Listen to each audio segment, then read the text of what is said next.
Hola, saludos, su servidor quien te habla, José Dávila, en otro tema de teología. Quiero compartirles a ustedes una información que contrasta con la creencia de los creyentes sobre el personaje principal de las escrituras judío-cristianas, llamado Jehová o Yahvé, como usted lo quiera llamar. Esto es como un resumen, ¿verdad? De este servidor sobre, después de leer la Biblia en su entero contexto, cuál es la impresión que uno tiene de la deidad de estos escritos. En primer lugar, los autores le dan una identidad al personaje muy humana. Por eso es que en muchos escritos, ¿verdad?, de autores ateos, se dice, y estoy, ¿verdad?, totalmente de acuerdo con esto, de que no es que los dioses hicieron al hombre a su imagen y semejanza, ¿verdad?, la imagen de ellos, sino que el hombre hizo a los dioses a su imagen y a su semejanza, ¿no?, con todas las limitaciones humanas.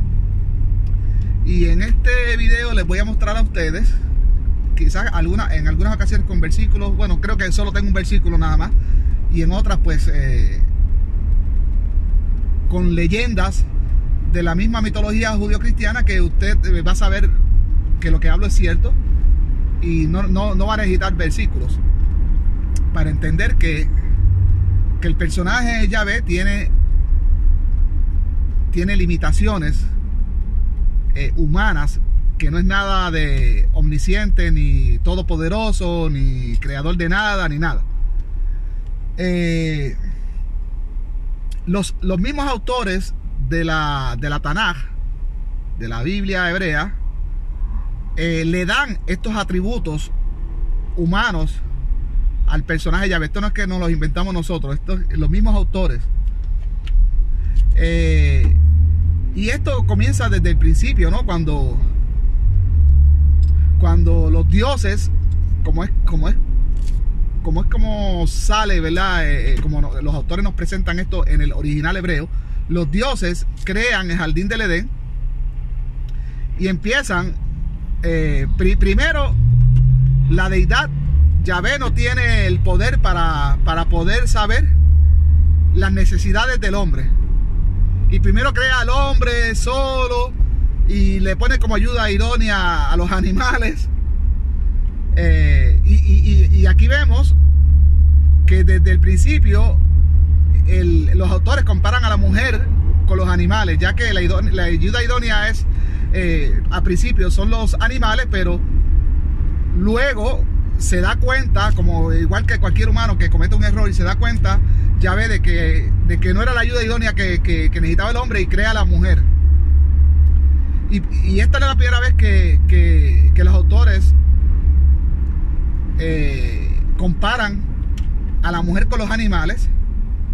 También lo hace creo que en el 10º mandamiento, en el 10º tradicional mandamiento de las famosas piedras, o los famosos 10 mandamientos, donde se le dice a un mandamiento que es para los hombres, solo para hombres, le dice: no codiciarás los bienes ajenos, ni nada de su casa, ni sus esclavos, ni su asno, ni su mujer. O sea, que pone a la mujer en la misma lista donde pone al asno y a las cosas del hombre. Entonces, pues lo menciono, ¿no? Esto hubiese sido bueno también mencionarlo cuando grabé la Parashá de Bereshit. Ya el año que viene pues lo sumaré a mis comentarios. Pero en fin, la deidad falla humanamente, o el autor, en crear al hombre con una ayuda idónea, le hace a los animales, no supo de primera intención que los animales no iban a hacer la ayuda idónea, y se da cuenta después y crea a la mujer. Más adelante la deidad da unas instrucciones a su creador, a su creación, tanto al hombre y a la mujer. Da unas instrucciones, y de primera intención los seres que ha creado no son desobedientes. Ya la deidad crea un ser humano deficiente, lo crea defectuoso, que es incapaz de buenas a primeras de obedecer instrucciones. Es como cuando uno crea un robot y le hace un programa y cuando lo prueba, a la soltar, el robot empieza a dispararle a todos los invitados y se vuelve loco. Pues eso es una falla técnica. Es una falla técnica. Y eso dice que el programador es imperfecto.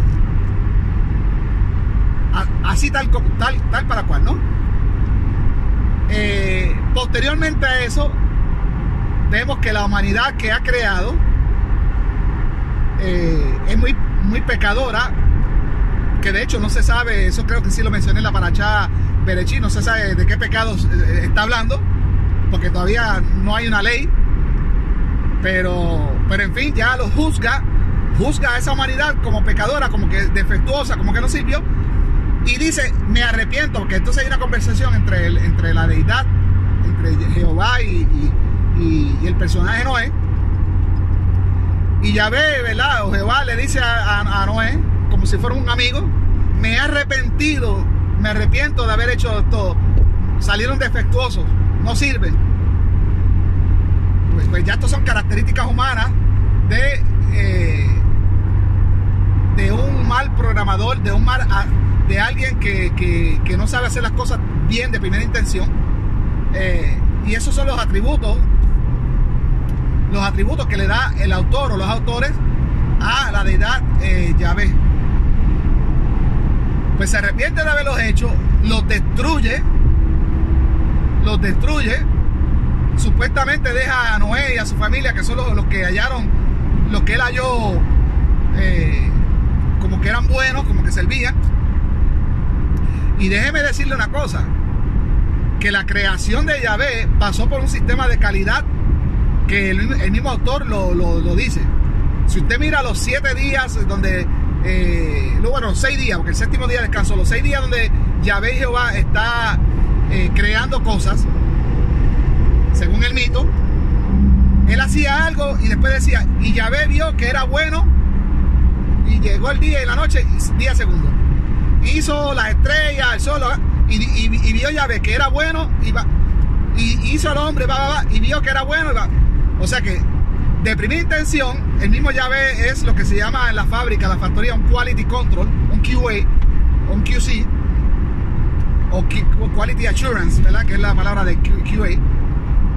Y él mismo hace lo que hace y vio que estaba bien. Pues tampoco ni sirve como creador ni sirve como quality assurance, porque él vio que estaba bien y después salió mal.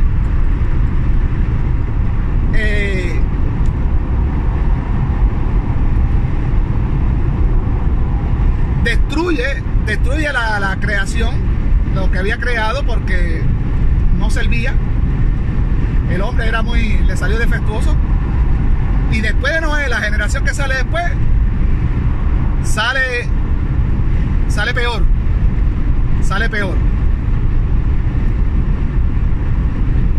Vamos ahora a dejar muchas cosas por el medio. Vamos a transportarnos al Éxodo. En el Éxodo vemos que la deidad, para. Antes de irnos al Éxodo, hay algo que no quiero dejar, es el tema de la circuncisión, que por cierto lo toqué en la parashá anterior, Lech Lecha. En la deidad, si le gustaba los calembos sin prepucio, pues no los creó circuncidados, sino que manda al hombre. El hombre es el que tiene que arreglar eso, ¿no? El hombre es el que tiene que hacer la mutilación sin anestesia ni nada. Bueno, en aquel entonces sin anestesia, a exposición de infecciones, que esas cosas no te las va a contar la Biblia. ¿Cuántos murieron por infecciones? Porque imagínate, sería meter miedo. Pero la deidad no supo planear bien, no supo lo que quería, y después que crea el ser humano se dio cuenta, si yo quería que el hombre tuviera el calembo con el prepucio cortado, déjame mandar a los hombres que arreglen eso por mí. Y además de paso que arreglen la vista con espejuelos y arreglen otras cosas que se dañan, que saquen la apendicitis, que ya no la necesitan, el apéndice, en fin. La deidad pues no sabe nada de esas cosas. Volviendo al Éxodo. Ahora sí al Éxodo. Cuando viene lo del Pesaj, la horripilante noche del Pesaj, donde el ángel de Yahvé va a hacer una masacre, un infanticidio. Pero como no sabe, el ángel de Yahvé no sabe quién es quién, manda a Moisés que le diga a los israelitas que pinten con sangre de cordero sus puertas, para que el ángel pueda identificar quién es israelita y quién no. Porque el ángel va a matar, va a entrar a todas las casas que no tengan esa sangre, va a entrar y va a aniquilar a los primogénitos de los egipcios. Qué cosa que el ángel de Yahvé necesita un GPS para saber a quién tiene que matar, a quién no. Necesita una señal humana. Eso no me impresiona a mí. Eso de omnisciente no tiene nada.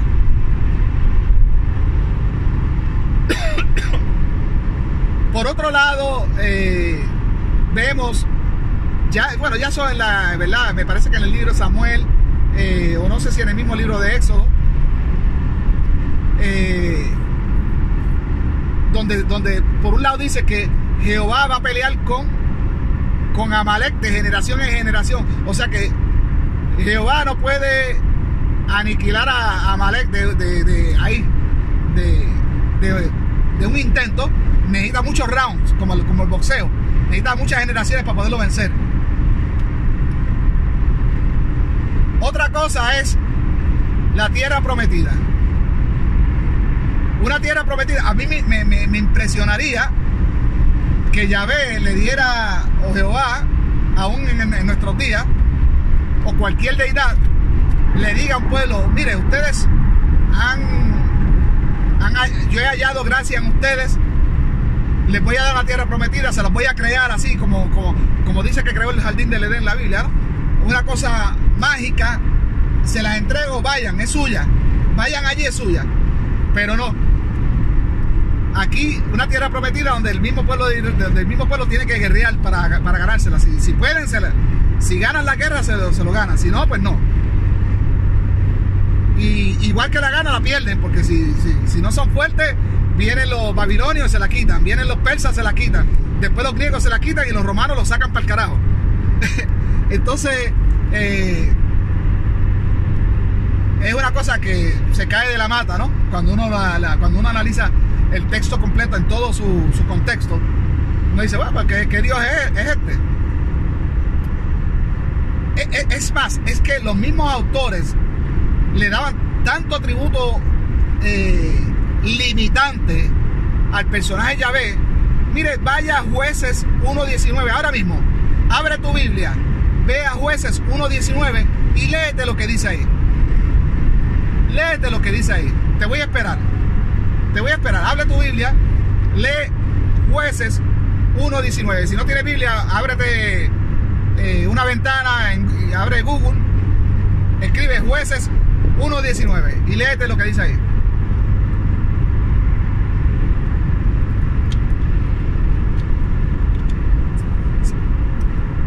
Si quieres ponle pausa, búscalo y después le quitas la pausa y regresamos. Ponle pausa.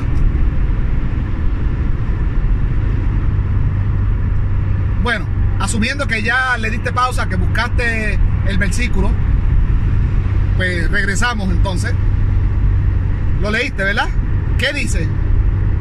Que dice que el Señor, que Yahvé, Adonai, como usted le quiere decir, que estaba, ¿verdad?, en una guerra defendiendo a Judá, pero que los habitantes de la montaña, que no pudo con ellos porque tenían carros de hierro.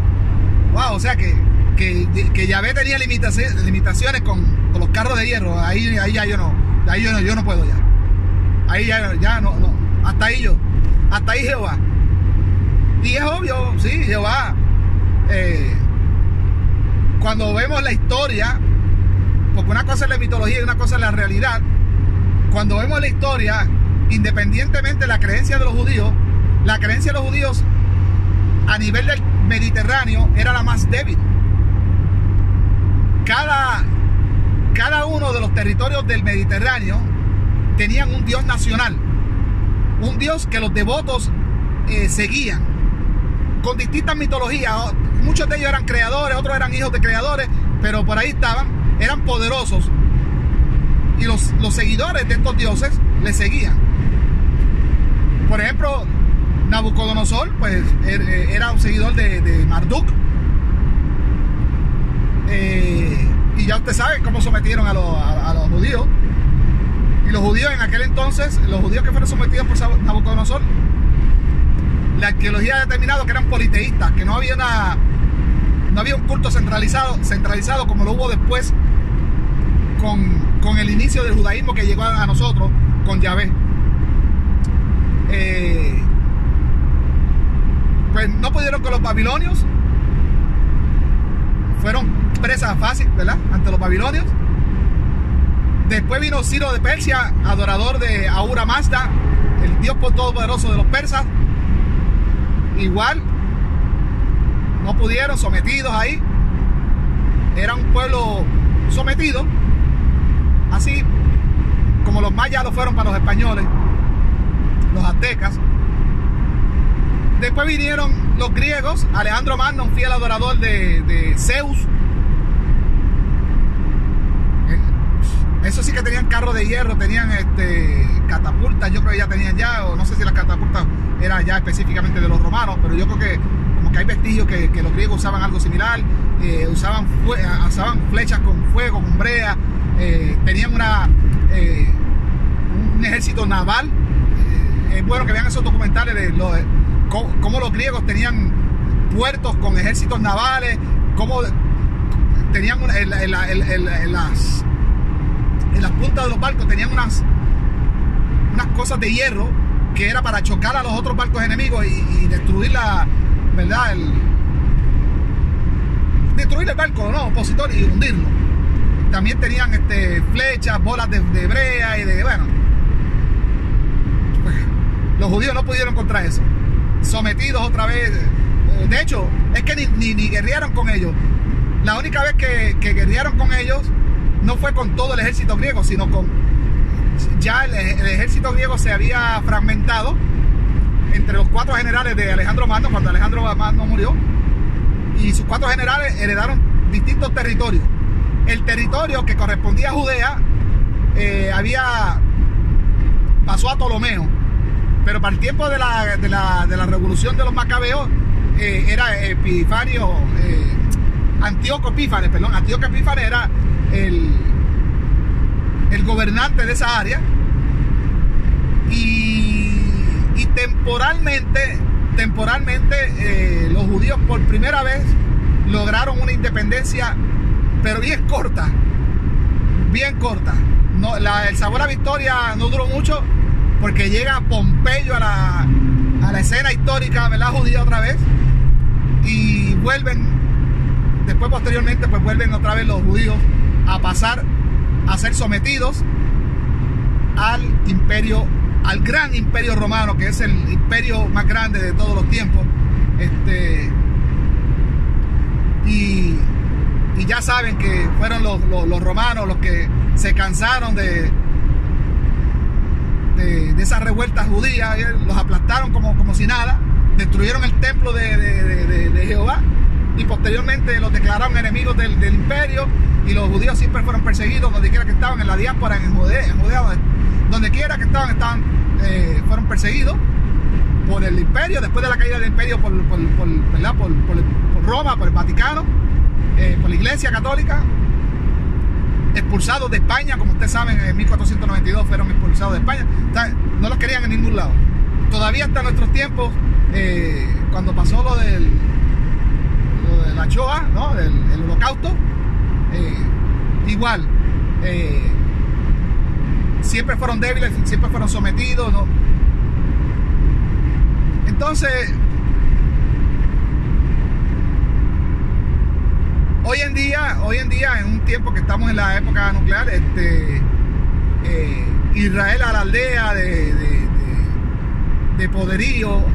El actual Israel, que no es el Israel bíblico, son israelíes, no israelitas, y son seculares, no se gobiernan bajo la Torá ni adoran a Yahvé, aunque hay soldados que sí son judíos ortodoxos, pero el gobierno no es teocrático.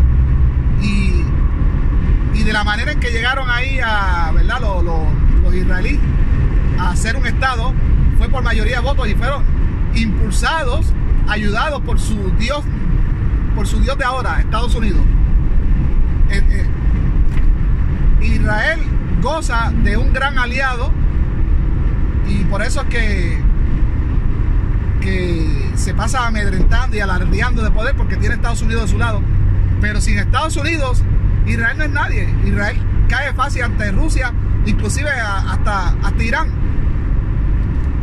Irán, que son los descendientes de los antiguos persas. Irán es un gran poderío también en esa región. Entonces, Israel sin los Estados Unidos por sí solo, usted me va a decir, no, pero que en la guerra de los 7 días, en la guerra de Yom Kippur Estados Unidos no estuvo.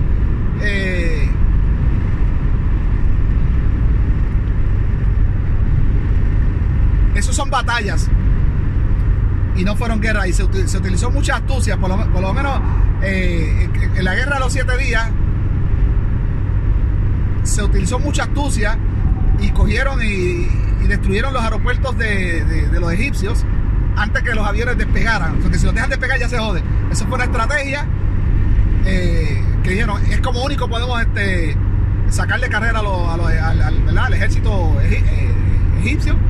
Lo planificaron, le salió bien, y bueno, así son las guerras, tácticas.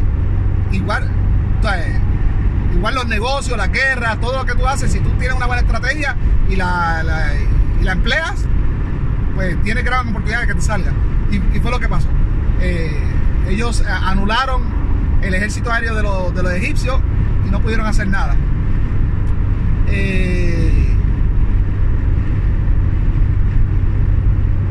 Pero en fin, estos mismos judíos, cuando estaban en Alemania, no pudieron hacer nada para defenderse de los nazis. Obviamente el ejército de Estados Unidos, de los israelíes, han sido entrenados, apoyados económicamente, armados por el ejército de Estados Unidos, apoyados armamentísticamente por el ejército de Estados Unidos, y eso es lo que los ha ayudado a hacer hoy día un ejército importante. Ahora mismo, y eso sí hay que decirlo, la flota aérea israelí es de los mejores pilotos aéreos del mundo. Actualmente son israelíes y turcos. Entonces, ¿qué va a pasar en el futuro? No se sabe. Lo que sí sabemos es que ya la suerte de la vida judía, de aquellos que no está en manos de una deidad que hasta la misma Biblia la pone como una deidad débil, una deidad que después, cuando vamos a la parte de los profetas, una deidad que dice que es celoso, porque por ahí dice: yo soy Jehová, un Dios celoso.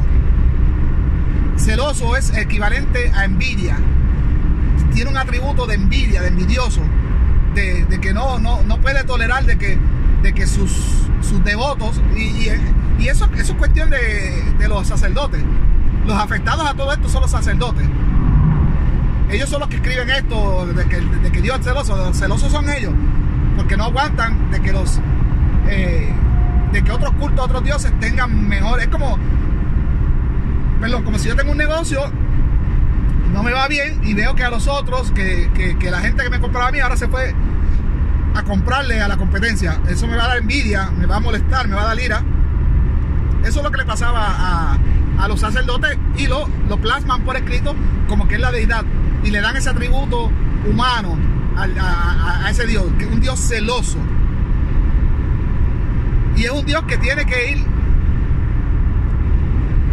a mendigar el amor de su pueblo, a amedrentarlos, a decirle, ustedes son la novia, y ustedes pueden irse a prostituirse con otros dioses, los voy a destruir, voy a hacer que ustedes cojan sus niños, los tiren contra las piedras, voy a hacer que sus mujeres sean fornicadas por otros extranjeros enfrente de ustedes, y bueno, una ira y una cólera que es meramente humana. Por eso que yo siempre he dicho en mis videos que antes de yo leer la Biblia por primera vez, yo creía en el Dios y en el diablo que me hablaba mi abuela, mi papá. Un Dios bueno y un Dios, ¿verdad? Y el diablo, ¿verdad? La contraparte de Dios. El malo, el que siempre tiene ira, el que quiere hacer la maldad, de venganza y todas esas cosas. Y cuando yo leo la Biblia, yo veo que... Yo dije, pero primero, ¿dónde está el Dios bueno? No existe un Dios bueno en toda la Biblia. No existe.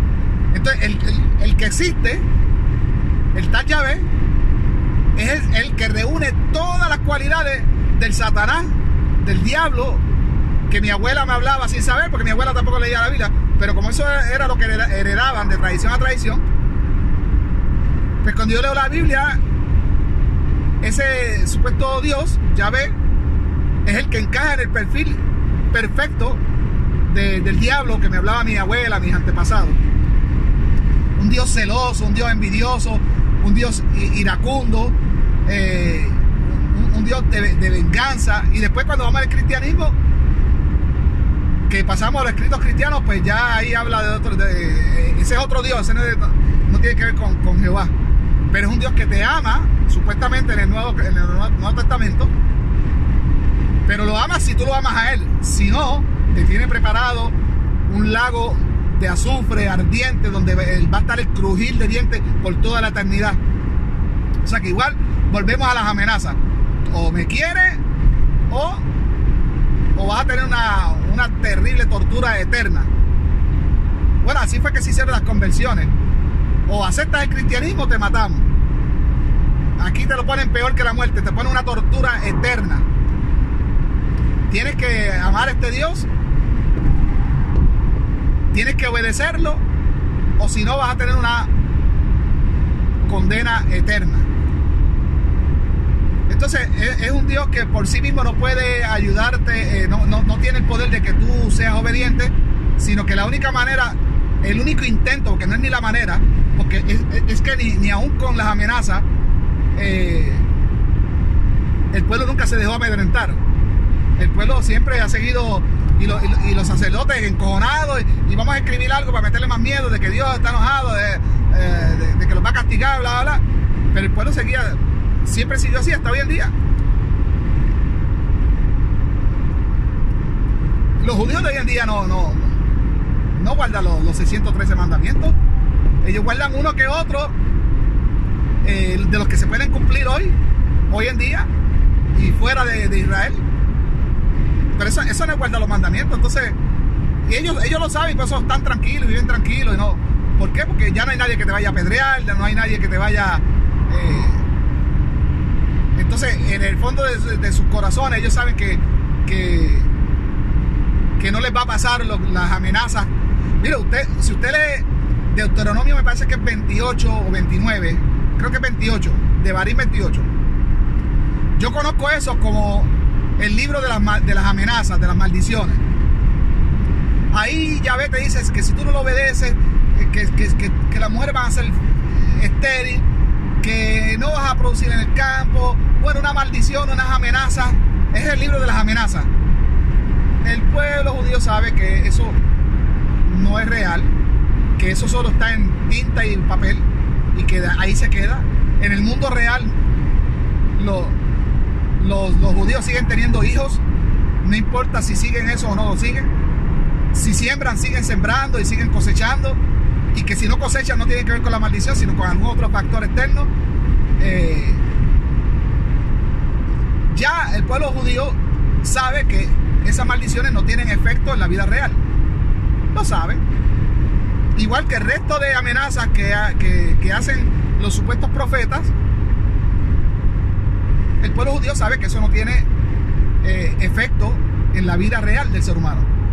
Lo sabe. Entonces lo que se hace ahora es se guarda un judaísmo simbólico por tratar de preservar la cultura del pueblo, que la gente se congregue, la gente que tiene la misma cultura, la misma creencia, y también para controlarlo, porque a todo esto todavía siguen habiendo líderes.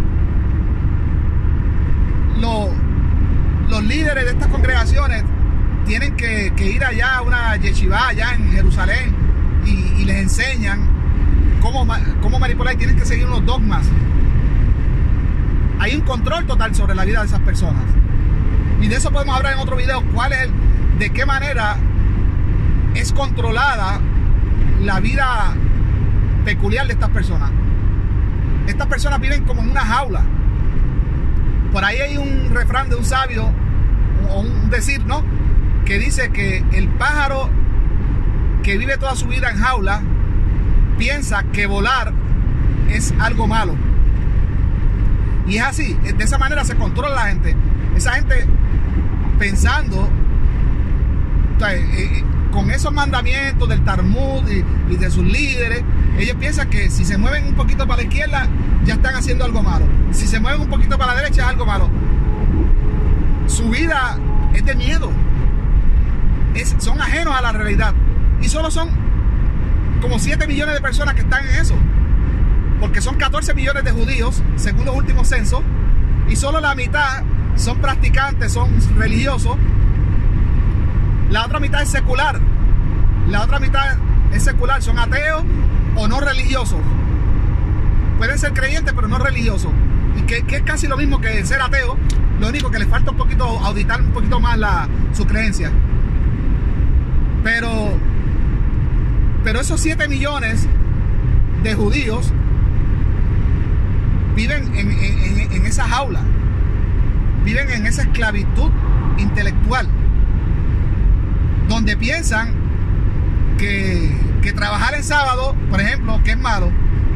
Y son solo 7 millones de personas aproximadamente, y algunos mesiánicos que se han metido, también los adventistas, algunos grupos que han interpretado la Biblia y ya están como que judaizándose poco a poco. Pero eso habría que verlo en el próximo censo, a ver cómo ha afectado eso. Pero vamos a dejarlo ya por estos 7 millones que les digo, la mitad de los 14 millones de judíos censados que aparecen, que se identifican como judíos. Pero entre los 14, como decía, hay 7 millones que piensan que si trabajan sábado están haciendo algo malo, un pecado, y no se dan cuenta que el resto de la humanidad, estos son solo 7 millones. 1 billón tiene 1.000 millones de personas. O sea, solo 7 millones de la población, que es de casi 8 billones, piensa que trabajar sábado es algo malo, porque un texto que lo escribió alguien desconocido lo dice, que es lo más absurdo. Y ellos no se dan cuenta que el resto de la humanidad sigue trabajando, va a la playa, hace sus cosas felizmente, y la vida sigue para los demás. Son ellos los que están en esas jaulitas cohibiéndose de hacer cosas. ¿Quiénes son los afectados? Son ellos mismos. Me da pena porque son ellos mismos los afectados. Es su propia vida la que ellos están restringiendo, la única que tienen. La única vida que tienen son ellos las que las restringen. No la mía, no la del resto de los 7 billones de personas que vemos en el mundo. La vida de los demás sigue corriendo. Ustedes son los que paralizan, hacen una pausa cada semana en el séptimo día por esa creencia que tienen basadas en un libro, en escritos por autores desconocidos, que aquí en este canal y en muchos libros de autores seculares y ateos, de académicos, pues se los decimos. Porque una cosa, como he dicho, y eso es obvio, una cosa es estudiar la Biblia desde la óptica del creyente que no cuestiona nada y la otra es estudiarla desde la manera crítica, desde una crítica rigurosa, desde una crítica literaria. Y cuando lo haces de esa manera te das cuenta de muchas cosas que el creyente no se puede dar cuenta. ¿Por qué? Porque el creyente vive en esa burbuja, en esa jaula, donde piensa que volar es malo. ¿Sí? Tan sencillo como eso. Piensan que volar es algo malo. Y solo es ese grupito que se cohíbe, como les digo, es la vida de ellos la que ellos están limitando, no la de nadie más. Eso es lo triste. Es solo la vida de ellos.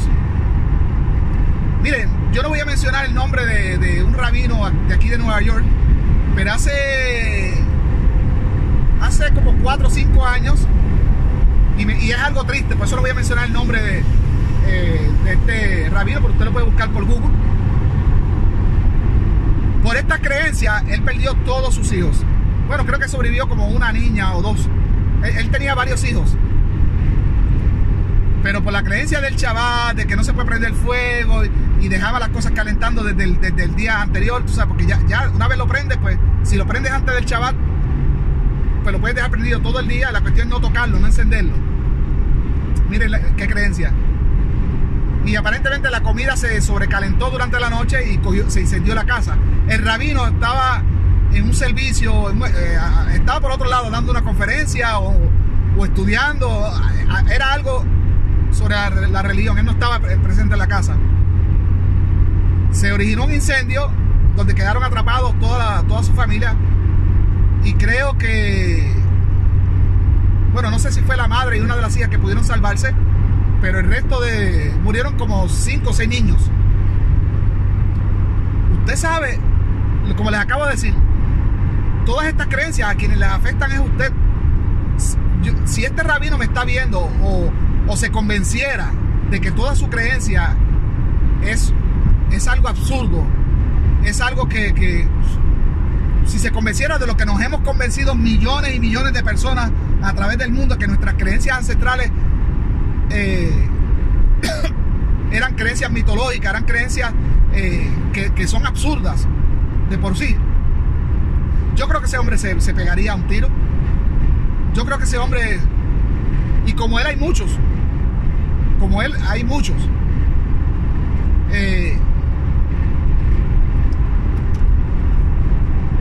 voy a dejar este video hasta aquí. Yo creo que con esto pues y hay mucho más que podría decir para que ustedes vean cómo todos estos atributos de debilidad, de incompetencia,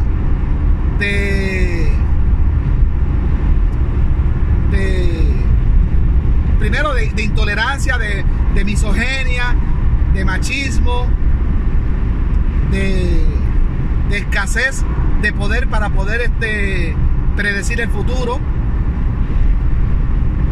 y muchos otros atributos negativos que uno puede describir a esta deidad, Yahvé o Jehová, una vez tú has leído la Biblia de principio a fin, en todo su entero contexto, y eso contrastado con la historia real, lo que ha sucedido en la historia de los judíos. Cuando tú contrastas eso con la Biblia, te das cuenta, primero, que el Dios no existe. Eso ya nosotros lo sabemos, pero el que audita sus creencias por primera vez se va a dar cuenta.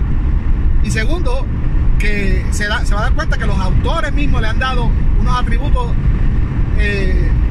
muy insignificantes, muy débiles a esta deidad, comparada o comparado con otros dioses y otros textos sagrados donde describen a sus dioses más poderosos, con más poder de predecir, con menos margen de error de equivocarse o sin ninguna equivocación. Pero no, igual Zeus también se equivocó. Bueno, Cronos se equivocó y no pudo predecir que su esposa le había puesto una piedra en vez de su hijo Zeus, porque Cronos se comía a sus hijos para que ninguno le fuera a quitar su poder. Tampoco Cronos pudo darse cuenta de eso, ni darse cuenta dónde Zeus se estaba criando en una cueva. Entonces, la mitología antigua era así.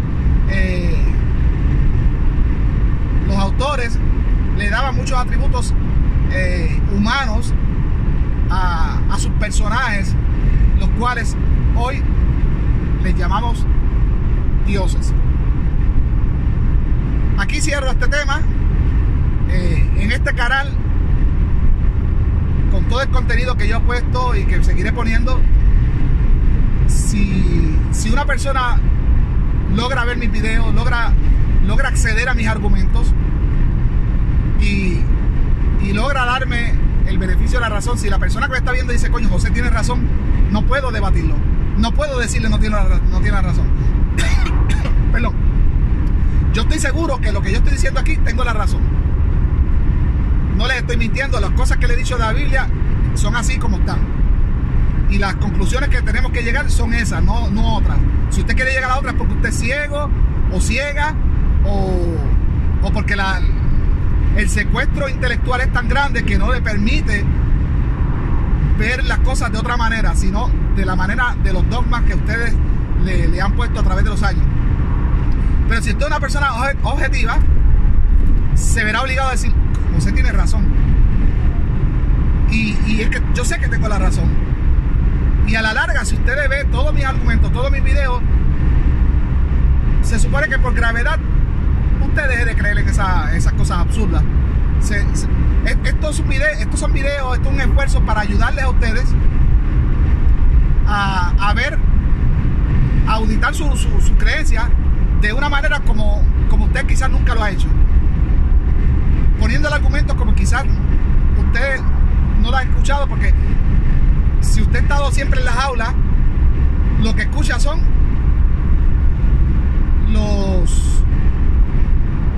los sonidos de los pajaritos que están con usted en sus aulas.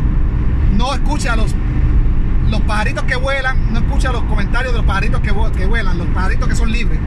Y si usted todo el tiempo escucha el cantar de los pajaritos que están en las aulas con usted, pues usted no tiene acceso a ese conocimiento que hay detrás de esa cortina que la religión ha puesto en sus ojos y en sus oídos, que no deja que la información entre, aparte de la que ya usted tiene.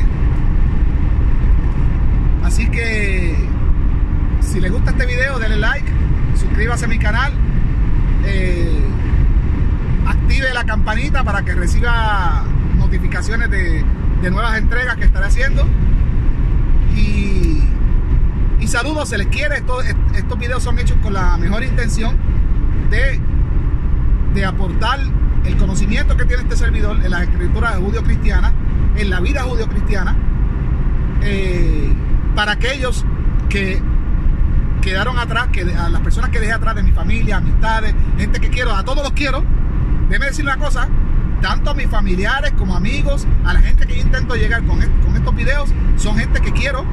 Si no lo quisiera, me valía un carajo, no estaría haciendo estos videos. ¿Para qué voy a hacer esto? Si tomo de mi tiempo es porque los quiero.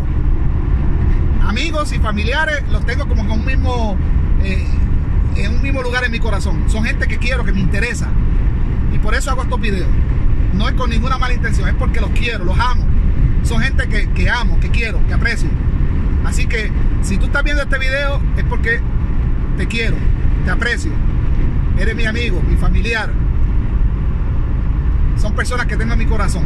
De otra manera no perdería mi tiempo. ¿Por qué? ¿Por qué habría de hacerlo? Si me vale un carajo. Pero con ustedes sí me vale. Ustedes me interesan, son personas que me importan. Y independientemente que logre mi objetivo o no, si lo logro, pues bien. Y si no, como quiera los voy a seguir queriendo, porque son mi familia, son mis amigos. El hecho de que usted ignore toda esta información y aún yo con todo este esfuerzo diga, ay, como quiera yo sigo creyendo en Dios, pues está bien, como quiera te voy a seguir queriendo.